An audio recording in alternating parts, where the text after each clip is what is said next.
सुमिरन करो देवी के होते सवेरे। सुमिरन करो देवी के होते सवेरे। होते सवेरे मैया मालिनी के रूप धरे। होते सवेरे मैया मालिनी के रूप धरे। दाहिने हाथे डलरी बाएं हाथ फूल। दाहिने हाथ डलरी बाएं हाथ फूल। सुमिरन करो देवी के होते सवेरे।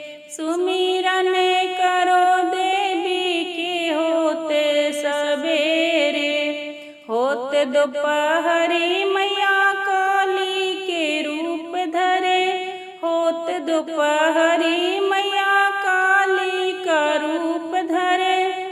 दाहिने हाथ खप्पर बाएं हाथ त्रिशूल। दाहिने हाथ खप्पर बाएं हाथ त्रिशूल। सुमिरन करो देवी के होते सवेरे। सुमिरन करो देवी के होते सवेरे। होते तिजहरी मैया बालक के रूप धरे। होते तिजहरी मैया बालक के रूप धरे। बाएं हाथ पुतली दाएं हाथ धूर। बाएं हाथ पुतली दाएं हाथ धूर। सुमिरन करो देवी के होते सवेरे।